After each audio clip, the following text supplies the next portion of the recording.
और आप गवाह हैं मेरी इस बात का कि जब कमली वाले पर कोई अनाप शनाप बकता है तो कोई नहीं बोलता। उद्धव ठाकरे के बारे में अगर कोई बोलेगा तो उसके घर को जाकर उसको धमकी दी जाएगी या उसके मुंह पर कालिक फेंकी जाएगी। शरद पवार पर कोई बोलेगा तो थप्पड़ मारा जाएगा। शरद पवार के बारे में कोई लिखेगा तो उस एक्ट्रेस को जेल में डाल दिया गया। तो बताओ क्या शरद पवार को बोला जाएगा, उद्धव ठाकरे को बोला जाएगा, मोदी को बोला जाएगा, और जब मेरे रसूल के बारे में बोला जाएगा तो तुम सब गूंगे बन जाओगे, तुम कुछ नहीं बोलोगे। आज आप खामोश बैठ जाएंगे तो फिर आने वाली नस्ल आपको जवाब नहीं देगी, आपको जवाब देना पड़ेगा। मेरे अजीज दोस्तों और बुजुर्गों, हिजाब, हलाल गोश्त, मस्जिद, अज़ान, CAA सब पे होते होते अब टीवी पर अल्लाह के रसूल सल्लल्लाहु अलैहि वसल्लम की शान में बकवास भी हो रही।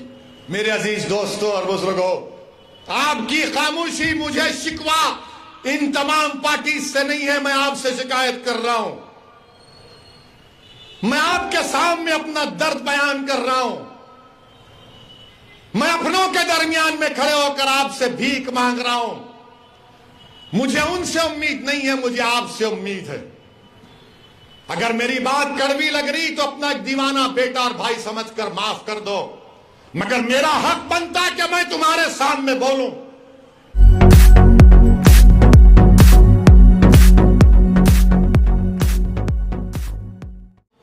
मगर मेरे अजीज दोस्तों और बुजुर्गों, मुल्क की हालात आपको ये बता रहे हैं कि नफरत और बीजेपी और संघ परिवार मिलकर भारत के मुसलमानों के खिलाफ एक ऐलान जंग कर चुके हैं, ऐलान जंग कर चुके हैं,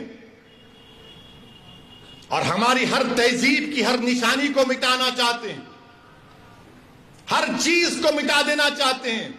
हलाल गोश्त देश के लिए खतरा, हिजाब देश के लिए खतरा, दाढ़ी देश के लिए खतरा, टोपी देश के लिए खतरा, मस्जिदें देश के लिए खतरा, मस्जिद की मीनारें देश के लिए खतरा, मस्जिद की अज़ान की आवाज देश के लिए खतरा, सब चीज खतरा है देश के लिए। और इस बात में आप देख लो, जब ये बातें हो रही हैं तो क्या कांग्रेस कुछ बोलती, क्या राष्ट्रवादी कुछ बोलती है, क्या शिवसेना कुछ बोलती है, क्या समाजवादी कुछ बोलती है, क्या आम आदमी पार्टी कुछ बोलती है? कोई अपने आप को सेकुलर पार्टी बोलने वाले कुछ नहीं बोलेंगे। हलाल पे गोश्त पे नहीं बोलेंगे, हिजाब पे नहीं बोलेंगे, अज़ान पे नहीं बोलेंगे, ज्ञानवापी मस्जिद को छीनने की बात पर नहीं बोलेंगे। क्यों नहीं बोलेंगे? मुसलमान को डराओ, वो तो हमारा कैदी है, और हम ज्यादा बोलेंगे तो हमारा हिंदू वोट हमको नहीं मिलेगा। मेरे अजीज दोस्तों और बुजुर्गों, इसका मुझे जिस बात का अंदेशा है कि अगर इस तरह से दबाया जाएगा, इस तरह से रुसवा किया जाएगा, तो फिर ये जो नौजवान जो आज भारत में खास तौर से दलित और मुसलमान नौजवान हैं, अगर उनका एतमाद जमहूरियत से, लोकशाही से अगर कम हो जाएगा, वो अपने घरों में जाकर बैठ जाएंगे, वो घरों में जाकर अपने बैठ जाएंगे और दूसरे दर्जे के शहरी बन जाएंगे। मैं नहीं चाहता कि ये नौजवान जो कल इस देश का मुस्तकबिल इनके कंधों पर रहेगा, वो मायूस होकर, रुस्वा होकर अपने घरों में बैठ जाएं, अपने दरो दीवार को बंद कर लें, अपने दिमाग को सोचने की और तमीज पर जोर ना डालें और बंद कर लें अपने दिमाग को। वो हमारी जमहूरियत के लिए खराब दिन होगा। इसीलिए मैं कहता हूं और कहता रहूंगा, जमहूरियत है। ज्ञानवापी मस्जिद के बारे में बोला तो कौन सा गुनाह किया? मैं जब बाबरी मस्जिद का फैसला आया था, मेरी प्रेस कॉन्फ्रेंस उठाकर देख लो आप, मैंने उस फैसले को कहा था, अंग्रेजी में कहा था कि this is a victory of faith over facts, this is a victory of faith over facts. मैंने अपने प्रेस कॉन्फ्रेंस में कहा था कि मुझे अंदेशा है कि इस फैसले के बाद और मसाइल शुरू हो जाएंगे। मैंने नाम लेकर कहा था ज्ञानवापी, मथुरा, लखनऊ की टीले वाली मस्जिद, सब सच साबित हो रहा आज। उस वक्त भी सब गालियां दिए मुझे। मैं भिवंडी की आवाम से, भारत के मुसलमानों से और भारत के हमारे हिंदू दलित भाइयों से जो अंबेडकर और गांधी को अपना लीडर मानते हैं, इस दीवाने की बात का यकीन थोड़ा करो। तुम मुझसे नफरत करो इंफरादी तौर पर, मगर मैं कह रहा हूं तो मेरी बात को सुनो, याद रखो। ये रात लंबी रहने वाली है भिवंडी के अवाम, भारत के मुसलमानों, मेरी इस बात को याद रखो। ये रात अंधेरी रहने वाली है, लंबी अंधेरी रहने वाली है। अगर तुम ये समझ रहे हो कि कोई सेकुलर पार्टी आकर तुम्हारे इस अंधेरे को दूर करेगा, ये अंधेरा क्या है? फिरका परस्ती का अंधेरा, नफरत का अंधेरा। इस अंधेरे में अगर रोशनी अगर कोई पैदा कर सकता है तो आप और हम कर सकते हैं। आप एक चिराग जलाओ अपनी सियासी ताकत का, एक चिराग जलाओ। इस चिराग में तुमको तेल की जरूरत नहीं, इस चिराग में तुमको अपने आंसुओं की और अपने जज्बात की जरूरत है। तुम एक चिराग जलाओ इन तूफानों में, इन नफरत के तूफानों में। इस चिराग को जलाओ और अपनी रोशनी से तमाम माहौल को मुनव्वर कर दो। अगर आज आप खामोश बैठ जाएंगे तो फिर आने वाली नस्ल आपको जवाब नहीं देगी, आपको जवाब देना पड़ेगा। मेरे अजीज दोस्तों और बुजुर्गों, हिजाब, हलाल गोश्त, मस्जिद, अज़ान, CAA सब पे होते होते अब टीवी पर अल्लाह के रसूल सल्लल्लाहु अलैहि वसल्लम की शान में बकवास भी हो रही। एक अंग्रेजी टीवी चैनल के ऊपर भारतीय जनता पार्टी के स्पोक्स पर्सन एक मोहतरमा साहिबा ने रहमतुल्लाह अलमीन सल्लल्लाहु अलैहि वसल्लम पर अनाप शनाप बोल दिया, हमारी उम्मत की मां पर कुछ बोल दिया। मैं पूछना चाहता हूं क्यों नहीं कांग्रेस बोलती इसके ऊपर, इसके खिलाफ? क्यों नहीं राष्ट्रवादी इस पर कुछ बोलती है? कौन बोलता है? मुसलमान ही बोलता है, असदुद्दीन ओवैसी बोलता है। हैदराबाद में आज कमिश्नर ऑफ पुलिस हैदराबाद के पास एक कुल जमाती डेलीगेशन गया, मगर आपको बता रहा हूं और आप गवाह हैं मेरी इस बात का कि जब कमली वाले पर कोई अनाप शनाप बकता है तो कोई नहीं बोलता। उद्धव ठाकरे के बारे में अगर कोई बोलेगा तो उसके घर को जाकर उसको धमकी दी जाएगी या उसके मुंह पर कालिक फेंकी जाएगी। शरद पवार पर कोई बोलेगा तो थप्पड़ मारा जाएगा। शरद पवार के बारे में कोई लिखेगा तो उस एक्ट्रेस को जेल में डाल दिया गया। तो बताओ क्या शरद पवार को बोला जाएगा, उद्धव ठाकरे को बोला जाएगा, मोदी को बोला जाएगा, और जब मेरे रसूल के बारे में बोला जाएगा तो तुम सब गूंगे बन जाओगे, तुम कुछ नहीं बोलोगे। मैं आपसे मुखातिब नहीं हूं, मैं इख्तिदार की कुर्सियों पर बैठने वालों से पूछ रहा हूं, बताओ, बोलो। शरद पवार के बारे में बोले तो थप्पड़ मारकर ऐनक तोड़ दिए, उस एक्ट्रेस ने कुछ कहा तो जेल में डाल दिए, मोदी के खिलाफ लिखे तो जेल में डालते हैं, योगी के खिलाफ कुछ बोले तो जेल में डालते हैं, और रसूल अल्लाह सल्लल्लाहु अलैहि वसल्लम की शान में को अनाप शनाप बकता है। अरे खाली नारे लगाने से कुछ नहीं होता। मैं जो कह रहा हूं सोचो उस बात पर। जब अल्लाह अकबर कहते ना तो उसके माने समझो। मेरे अजीज दोस्तों और बुजुर्गों, आपकी खामोशी मुझे शिकवा इन तमाम पार्टी से नहीं है, मैं आपसे शिकायत कर रहा हूं। मैं आपके सामने अपना दर्द बयान कर रहा हूं।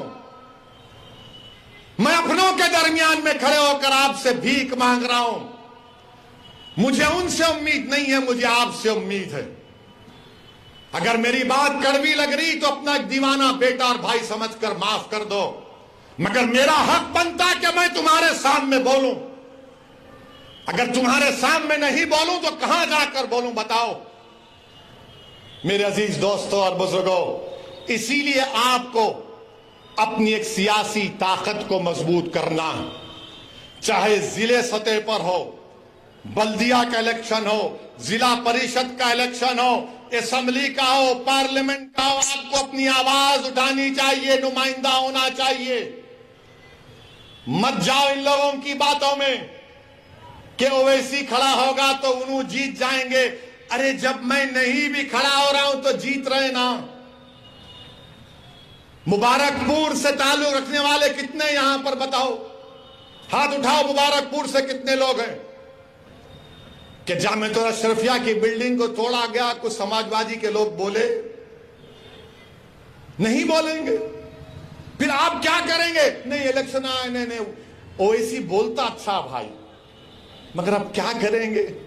आप याद रखो, आप हुकूमतों को नहीं बदल सकते, आप अपने नुमाइंदों को कामयाब कर सकते हैं। आपको अपने नुमाइंदों को कामयाब करना है। और हम भारत के प्रधानमंत्री से अपील कर रहे हैं, रिक्वेस्ट कर रहे हैं कि देश के प्रधानमंत्री आप अपने नेशनल स्पोक्स पर्सन के खिलाफ एक्शन लीजिए। अगर आप सबका साथ, सबका विकास, सबका विश्वास की बात करते हैं, आप हमारे खिलाफ रहिए, मगर इतना नफरत मत करिए कि जिसके नाम का सदका हम खाते हैं आप उनके नाम के बारे में अनाप शनाप बक दें। जिसके नाम का हम सदका खाते हैं, देश के प्रधानमंत्री हम आपसे अपील कर रहे हैं कि अल्लाह के रसूल सल्लल्लाहु अलैहि वसल्लम के बारे में आपके स्पोक्स पर्सन ने जो अनाप शनाप बका, आप मुसलमानों के भी प्रधानमंत्री हैं, आप देश के प्रधानमंत्री हैं, आप बता दो ये चीज गलत है, उसको रोको, आप केस बुक करो। देश के प्रधानमंत्री को यह काम करना चाहिए। करेंगे नहीं करेंगे मुझे नहीं मालूम, मगर मुझे यकीन है कि जिसने भी इस तरह की अनाप शनाप बका है उसको उसका सियासी चराग उठता जाएगा, उसको सिक्योरिटी मिलेगी, उसको बड़े बड़े ओहदे दिए जाएंगे। मगर हम देश के प्रधानमंत्री से अपील कर रहे हैं, ये जो अपने आप को सेक्युलर पार्टी कहते हैं, शरद पवार साहब आपको बोलना चाहिए। आपके बारे में कोई बोला तो थप्पड़ मार देंगे।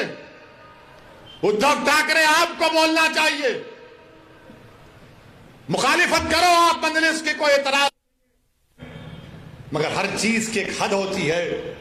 किसी को इस बात की इजाजत नहीं है कि आप किसी भी मजहब के बारे में, उनके बड़े बड़े लोगों के बारे में आप अनाप शनाप बक दें। मुझे भी इख्तलाफ है बीजेपी से, शिवसेना से रहेगा जिंदगी भर। मेरे अजीज दोस्तों और बुजुर्गों, मैं आपसे अपील कर रहा हूं कि मुत्तहिद रहिए, और बीजेपी से अपील कर रहे हैं कि ये आप नेशनलिज्म का, भारत से मोहब्बत का दर्स हमको मत दो। आप, हम वो लोग हैं जो हमारे बुजुर्ग जेल में थे, एक खत भी हमारे बुजुर्गों ने अंग्रेजों से माफी का नहीं लिखा। क्या अल्लामा फजले खैराबादी ने काला पानी की सजा में को अंग्रेजों को खत लिखा? फांसी पर चढ़ गए मोदी जी, अंग्रेजों के खिलाफ माफी नहीं मांगी, पेंशन नहीं लिया अंग्रेजों के खिलाफ, अंग्रेजों से अंग्रेज का घर नहीं लिए। हमने कहा यही हमारा भारत, हमारा घर है, लड़ेंगे, अंग्रेजों को भगाएंगे या फिर अपनी जान को कुर्बान कर देंगे। और जिस शख्स का तुम जश्न मना रहे हो, क्या उसका नाम महात्मा गांधी के कपूर इंक्वायरी कमीशन में नहीं आया? जो महात्मा गांधी के कत्ल में कॉन्स्पिरेटर है। सोचो, अगर गांधी से मोहब्बत है तो जबान पर गोडसे और गांधी के कातिलों का नाम नहीं आना चाहिए। मेरे अजीज दोस्तों और बुजुर्गों, आपका बेहद शुक्रिया कि आप तशरीफ लाए, और आपसे अपील करता हूं कि अपनी दुआओं में खालिद गुड्डू के लिए और नवाब मलिक के लिए दुआ करिए। अस्सलाम वालेकुम व रहमतुल्लाह। Subscribe now and press the bell icon. Never miss an update.